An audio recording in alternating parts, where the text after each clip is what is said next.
नमस्कार, public news times channel Shimla में आपका स्वागत है।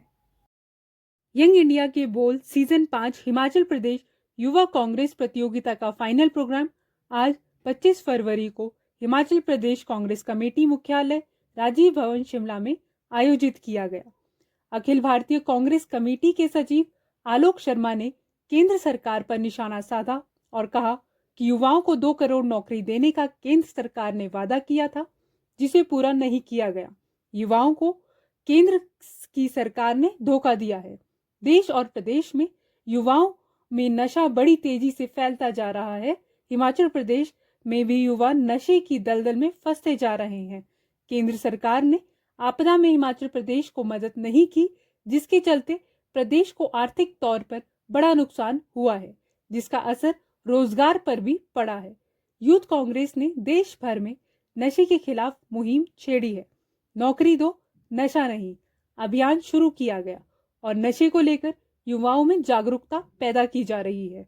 कांग्रेस शासित राज्यों के साथ केंद्र की भाजपा सरकार सौतेला व्यवहार कर रही है। कांग्रेस शासित राज्यों में युवाओं को रोजगार देने का सरकार का काम कर रही है। आलोक शर्मा शिमला में आयोजित यंग इंडिया के बोल सीजन 5 हिमाचल प्रदेश युवा कांग्रेस प्रतियोगिता के विजेताओं को सम्मानित करने के दौरान बोल रहे थे। आप सभी सम्मानित मीडिया के साथी, आप सभी का हिमाचल प्रदेश युवा कांग्रेस की यंग इंडिया के बोल सीजन 5 में मैं हिमाचल प्रदेश युवा कांग्रेस आपका स्वागत करता हूँ।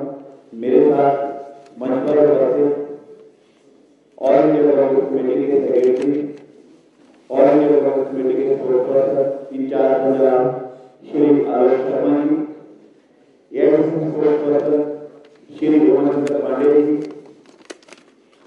IOC general secretary and incharge HPYC Shri Vineet Natwar ji, IOC secretary co incharge भाई Bhanda ji, AICC sports person incharge young India के बोर्ड भाई Bholar ji, former vice president HPYC मेरे भाई रजनीश मेहता जी, आप सभी का जो यहाँ पर पार्टिसिपेंट है, आप सभी का यंग इंडिया के बोर्ड सेशन 5 में आपका स्वागत है। अब मैं मंच पर इस प्रेस वार्ता के लिए मंचासीन एआईसीसी प्रवक्ता उमाशंकर जी, यहाँ के स्टेट के आपके अध्यक्ष छतर सिंह ठाकुर जी, विनीत कंबोज जी, तमाम यूथ कांग्रेस एनएसयूआई के पदाधिकारीगण और हमारे सबके प्रिय और लोकतंत्र के चौथे स्तंभ के हमारे साथी, मीडिया के साथी, हमारे सभी का इस प्रांगण में स्वागत है।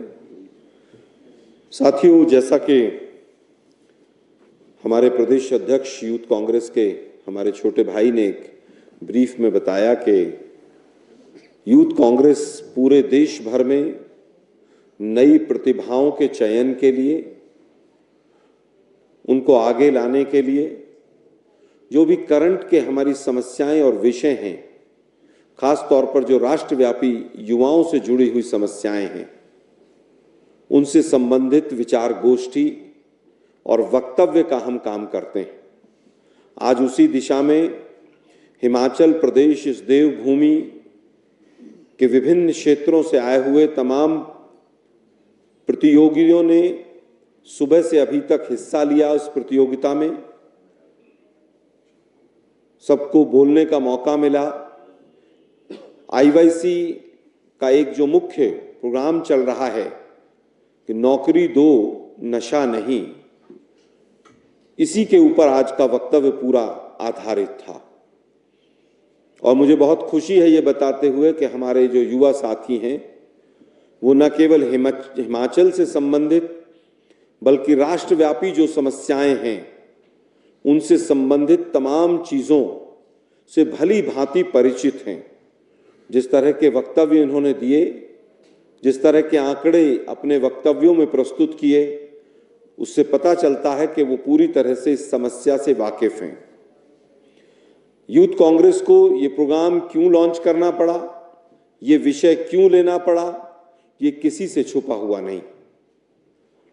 2000 तो इन्होंने बहुत बड़े बड़े वायदे किए कि हम 2 करोड़ रोजगार देंगे, और हालत ये थी कि देश के प्रधानमंत्री जब नारे देते थे उस समय पर मंच से, तो उनका एक बहुत बड़ा नारा था, मर जवान मर किसान। याद होगा आप लोगों को कि जवान जो है वो बेरोजगारी में मर रहा है और किसान को उसके दाम नहीं मिल रहे हैं।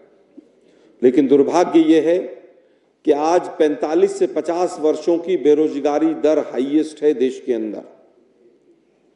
जो हमारी तमाम संस्थाएं हैं, चाहे वो ILO हो, CMI के आंकड़े हों, सभी बताते हैं कि रोजगार देना तो दूर की बात है, रोजगार छीनने का काम इस सरकार ने किया। आज हालत यह है कि हिमाचल का युवा जो सबसे ज्यादा आर्मी में, डिफेंस में जाता था, वहां पर अग्निवीर जैसी योजना ले आए। जिस तरह से 2 बार यहां पर प्राकृतिक आपदा के बाद भी केंद्र सरकार ने इस प्रदेश की मदद नहीं की, जिससे टूरिज्म जो मेन सेक्टर है यहां पर रोजगार का, उस पर भी नकारात्मक प्रभाव पड़ा। आज हालत यह है कि लगभग 50 करोड़ लोग ऐसे हैं जिन्होंने रोजगार मिलेगा या नहीं मिलेगा उसके ऊपर खोज भी बंद कर दी, और बेरोजगारी की सबसे बड़ी मार महिलाओं के ऊपर पड़ी। खास तौर पर जो कामकाजी महिलाएं थी, कोरोना के बाद वो घर बैठ गई। इस सरकार के पास विभाजनकारी एजेंडे के अलावा और पंडित नेहरू से लेकर और तमाम विपक्षियों को कोसने के अलावा कोई प्रोग्राम नहीं। मनरेगा जैसी योजना में, जिसको मोदी जी ने संसद में खड़े होकर कहा था कि ये कांग्रेस की विफलताओं का जीता जागता स्मारक है, हालत यह है कि उसके अंदर लगातार रजिस्ट्रेशन बढ़ रहा है।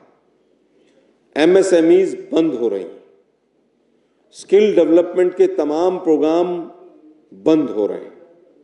करोड़ों लोग अप्लाई करते हैं, उसके बाद हजारों में नौकरियां निकलती हैं। हालत यह है कि जो मेन ऑर्गेनाइजेशंस केंद्र सरकार के अधीन हैं, चाहे वो UPSC हो, चाहे SSC हो, चाहे तमाम बैंकिंग बोर्ड हो, सबके अंदर घपलों की खबर सुनाई देती है। केवल 42,000 की नौकरियां दे पाई है, आप एक तरफ कह रहे हैं कि बीजेपी सरकार नहीं दे पाई 2 करोड़। देखिए, मैंने कहा कि जहां पर हमारी राज्य सरकारें हैं वहां पर भी हमारी जिम्मेदारी है, लेकिन दुर्भाग्य यह है कि हिमाचल जो है वो पूरी तरह से 2-3 चीजों के ऊपर डिपेंडेंट। उसमें एक सबसे बड़ा टूरिज्म सेक्टर है, दूसरा मैक्सिमम हमारे युवा जो हैं वो डिफेंस में जाते हैं। 4 सांसद आपके भाजपा के हैं यहां से, क्या उन्होंने एक बार भी जो प्राकृतिक आपदा आई, हिमाचल प्रदेश के विशेष पैकेज की कोई बात की? क्या उन्होंने कभी भी कहा कि GST का जो इतना पैसा केंद्र सरकार के पास रुका हुआ है वो आए? क्या तमाम मंत्रालयों का जो पैसा हमारा यहाँ का हिमाचल का रुका हुआ है वो यहाँ पर आए? इसमें अगर कहीं पर कोई रोड़ा बन रहा है तो वो केंद्र सरकार की तरफ से जो हिमाचल का हक है, वो हिमाचल का हक हिमाचल को अगर मिलेगा तो रोजगार सृजन होंगे। हमारी सरकार सुक्खू जी के नेतृत्व में पूरी तरह से प्रयासरत है। अगर कहीं पर कोई चीज ऐसी आपको लगती है, आप संज्ञान में लाएं, उसको भी हम अपनी सरकार तक पहुंचाएंगे।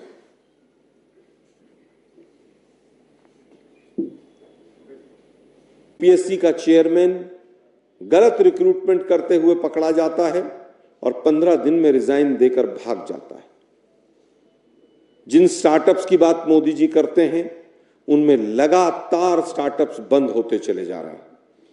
एक तरफ युवा बेरोजगार हो रहा है, दूसरी तरफ पूरे देश के अंदर नशाखोरी की समस्या बढ़ती चली जा रही है। देश के प्रधानमंत्री ने कभी नशेखोरी के ऊपर या युवाओं के रोजगार के ऊपर बोला हो तो आप भी याद कीजिए। मुझे नहीं लगता कि पिछले तमाम भाषण जो वो टेलीप्रॉम्प्टर पर पढ़कर बोलते हैं, किसी में भी बेरोजगारी को कैसे दूर किया जाए, किसी विजन की बात की हो उन्होंने। वो कुंभ, सनातन, तमाम चीजों पर बड़े बड़े वक्तव्य देते हैं। हमें आपत्ति नहीं है, आप खूब बोलें, लेकिन इस देश में जो युवाओं की सबसे बड़ी तादाद है, अगर उसको आप उसकी समस्याओं को एड्रेस नहीं करेंगे तो ये समस्याएं लगातार बढ़ती चली जाएंगी। आज हालत यह है कि हमारे युवा जो बेरोजगारी में अमेरिका चले गए डंकी रूट से, उनको हथकड़ियां और बेड़ियां डालकर जिस तरह से अमेरिकन एयरफोर्स के जहाज हिंदुस्तान में अमृतसर लाकर छोड़ रहे हैं, ये देश के लिए बहुत बड़ी शर्म की बात है। नशाखोरी हर लेवल पर बढ़ती चली जा रही है, हर उम्र के लोगों में नशाखोरी लगातार बढ़ती चली जा रही है। और पता नहीं ये संयोग है या प्रयोग है कि नशे की बड़ी बड़ी खेप विश्व गुरु के मित्र के बंदरगाह से ही क्यों जुड़कर देखी जाती हैं, इतनी बड़ी बड़ी खेप वहीं से क्यों निकलती हैं? क्या कोई गहरा संबंध तो नहीं है इस चीज से? जो लोग पंजाब में कहते थे कि उड़ता पंजाब और वोट मांगते थे, आज पंजाब की हालत देख लीजिए, हरियाणा की देख लीजिए, और अब तो हिमाचल के भी कुछ जिलों में नशाखोरी जिस तरह से बढ़ रही है, ये नशा कहां से आ रहा है, ये सभी को हमको सोचना होगा।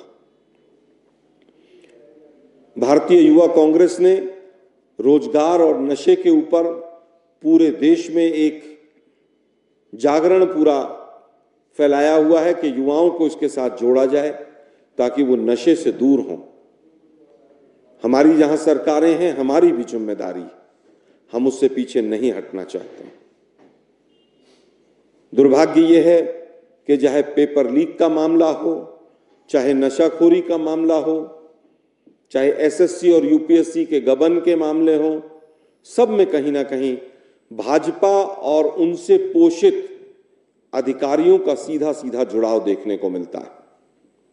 आज इस मंच के माध्यम से हम ये कहना चाहते हैं कि जिसका भी जहां पर भी रोल है उसको निभाते हुए रोजगार देना चाहिए और नशाखोरी के ऊपर लगाम लगनी चाहिए।